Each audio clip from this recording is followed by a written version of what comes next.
मैं आप लोगों को यही बताना चाह रहा हूं, हमारा जो सेकुलरिज्म की जो रॉ है, यानी सेकुलरिज्म की जो रूह है, क्या वो बरकरार रहेगी या नहीं रहेगी?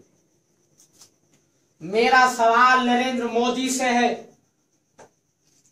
मेरी अगर लड़ाई किसी से हो सकती तो वो नरेंद्र मोदी से हो सकती। मेरी लड़ाई मुल्क से नहीं हो सकती।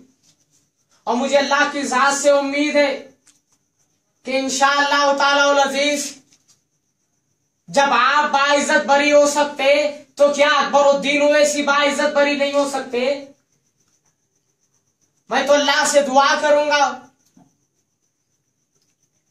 कि अल्लाह अकबरुद्दीन ओवैसी को और स्मार्ट बनाए। अल्लाह अकबरुद्दीन ओवैसी को वो नूरानी चेहरे से बार बार नवाजे और आप देख के जलते रहो। आपको यूट्यूब से नफरत हो गई ना? यूट्यूब उसका नाम नहीं रहेगा, उसका नाम अकबर ट्यूब रहेगा। क्या हुआ मित्रों? मैं अगर किसी को कुछ बोल दिया तो बोल रहे आप। हम गांधी को गाली नहीं दिए। आप बोल रहे पाशा खादरी साहब गांधी को गाली दिए, तो याद रखो गंडी पेट की पुलिस, तुमको केस बुक करना है तो हम पे बाइज्जत बरी आप हम पे केस बुक कर सकते, नो टेंशन। गांधी से बड़ा अगर लीडर हमारी नजर में कोई है तो मौलाना अब्दुल वाहिदुद्दीन ओवैसी है, वो मरहूम सुल्तान सलाउद्दीन ओवैसी, बाबा अम्बेडकर हमारी नजर में लीडर गांधी से बड़े हैं। मैं भी जानना चाहता हूं, क्या अखिलेतियों के लीडर असदुद्दीन ओवैसी नहीं है? अखिलेतियों के लीडर नीतीश कुमार बन जाते, अखिलेतियों के लीडर सतीश पवार बन जाते, अखिलेतियों के लीडर तो मनमोहन सिंह बन जाते, अखिलेतियों के लीडर ममता बनर्जी बन जाती। इनकी ये जहनियत है अजीजान मिल्लत इस्लामिया, हमको बदलना चाहिए।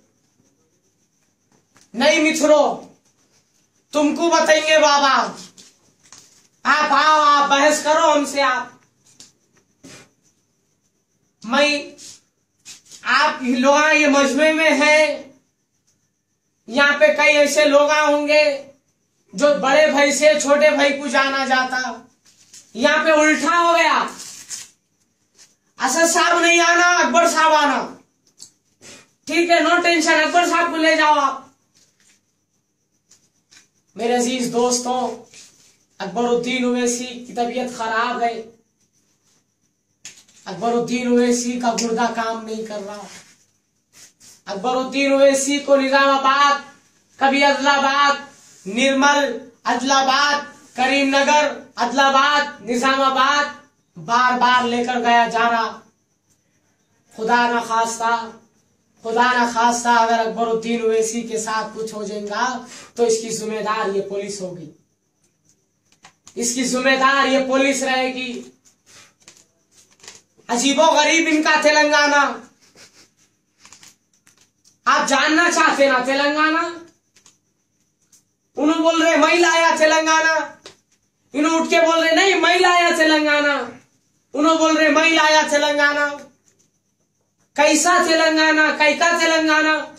अरे अजीबो गरीब ये तेलंगाना। मेरे को मजबूरन कहना पड़ रहा अजीजान मिल्लत इस्लामिया, नहीं मिला नादीदे को मलिदा मिला तो फातिया देने के वास्ते मुल्ला नहीं मिला। क्या हैदराबाद आपके रिश्ते में क्या लगता बताओ मेरे को? ये वो हैदराबाद है जिसको हैदर की करार से नवाजा गया। ये वो हैदराबाद है, ये वो हैदराबाद है, ये गरीबों का शहर हैदराबाद है, ये औली अल्लाह का शहर हैदराबाद है, ये यतीमों का शहर हैदराबाद है। उन्होंने बोलते नहीं हैदराबाद हमारा, चार मीनार को देख के बोल रहे हैं हमारे मम्मी डैडी बनाए। उन्होंने बोल रहे नहीं हमारा। क्या रजिया हुंडों में फंस गई? वो हमारे अहमद बलाला साहब सुबह सुबह ला के डाले वो 4 टीवी पे यूट्यूब का थे वो। मैं उठ के देखा, मैं बोला ये कौन सा निकल गया नया टूथपिक। वो यूट्यूब निकाल के उसको अकबर ट्यूब में डालो ना। अजीजान मिल्लत इस्लामिया, मैं ही नहीं सब आपको बोलते हुए आए कि आप पोलिंग परसेंटेज बढ़ाओ। अगर आप नांदेड़ में हैं तो 100% पोलिंग, आप निजामाबाद में हैं 100% पोलिंग, आप मलकपेट में हैं तो 150% पोलिंग। अगर आप बोलेंगे 150% पोलिंग टाइप को, तो 1 अरब के बच्चे में जो ताकत है वो किसी में नहीं है। आप पोलिंग परसेंटेज बढ़ाओ। मेरे अजीज दोस्तों, आप लोगों को मालूम होना चाहिए कि गुजरात के वाकये में जो लोग मारे गए, जो तेलंगाना में जल के मरे, क्या उनके मम्मी अम्मा बाबा को लेकर गया? क्या कभी उनके माँ बाप को ये बताया गया कि ये इस बच्चे के माँ बाप है, ये बच्चा इसमें शहीद हुआ?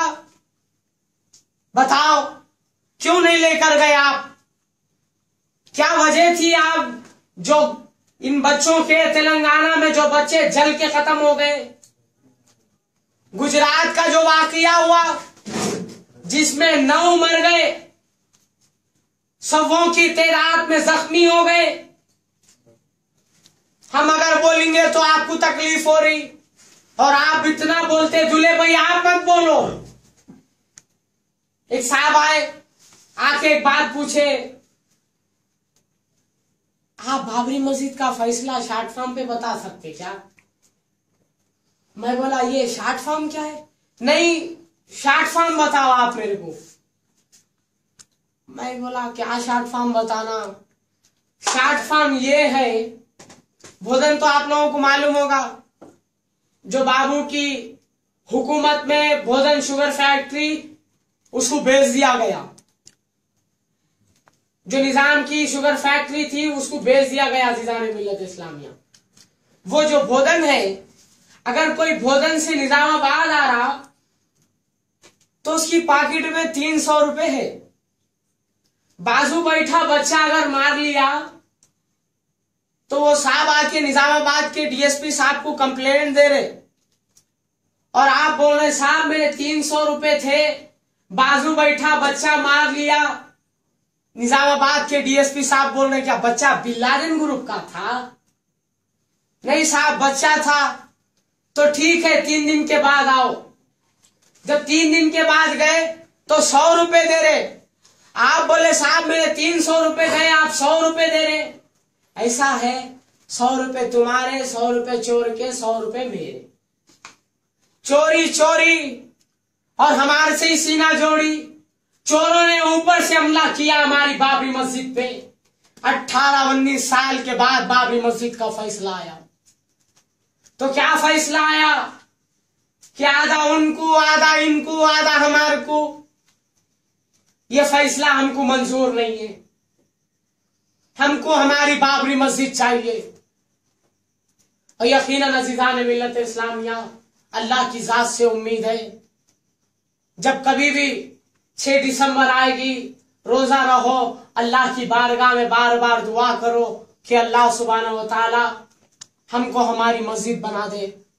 और यकीनन मुझे पूरी उम्मीद है हिंदुस्तान से अब इंतखाबात हो रहे दिल्ली में, हम इंशाअल्लाह वहां भी जाएंगे, गुजरात में भी जाएंगे, जहां जाना है वहां जाएंगे।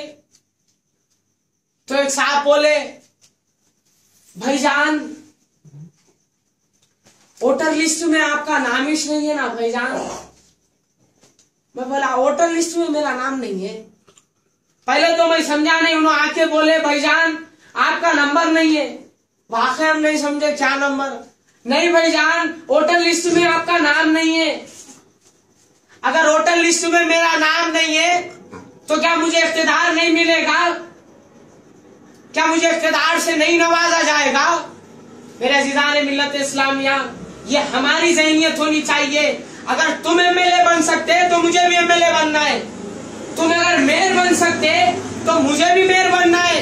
तुम अगर ऊंची कुर्सी पे बैठ सकते तो मैं भी तुम्हारे साथ ऊंची कुर्सी पे बैठूंगा, टेबल पे मार के बोलूंगा तुम मुझे बाहर नहीं बिठा सकते, तुम मुझे बाहर नहीं बिठा सकते, तुम मुझे अपने पांव के पास नहीं बिठा सकते। मैं भी तुम्हारे साथ ऊंची कुर्सी पे बैठूंगा, तुम्हारी आंखों में आंखें डाल के बोलूंगा कर ये मेरा काम है। ये हमारी ज़हनियत होनी चाहिए। मैं फिर आऊंगा, फिर तकरीर करूंगा। खुदा हाफिज, वाखिर दावाना अल्हम्दुलिल्लाह।